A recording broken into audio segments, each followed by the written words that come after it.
Louis XIV, dit le « Grand » ou le « Roi Soleil », naît le 5 septembre 1638 à Saint-Germain-en-Laye.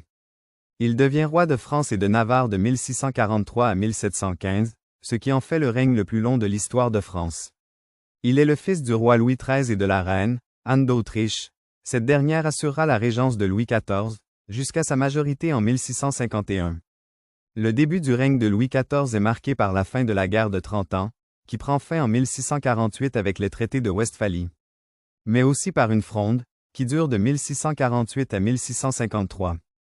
Il se fait sacrer en la cathédrale de Reims en 1654, puis en 1660, il épouse la reine Marie-Thérèse d'Autriche.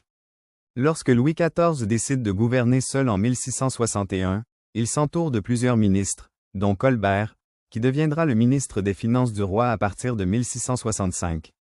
Il fait également construire plusieurs châteaux, comme celui de Vaux-le-Vicomte, ou notamment celui de Versailles. Le château de Versailles deviendra la résidence principale du roi et de la cour, à partir de 1682. Le règne de Louis XIV sera également marqué par des guerres incessantes, qui épuiseront petit à petit le royaume. Durant ses 54 années de règne personnel, Louis XIV consacrera plus de 30 ans à la guerre. La fin du règne de Louis XIV sera marquée par plusieurs décès qui mettront en péril sa succession.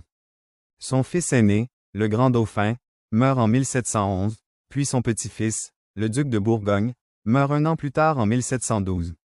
Le 1er septembre 1715, après 72 ans de règne, Louis XIV s'éteint dans sa chambre au château de Versailles, 4 jours avant son 77e anniversaire.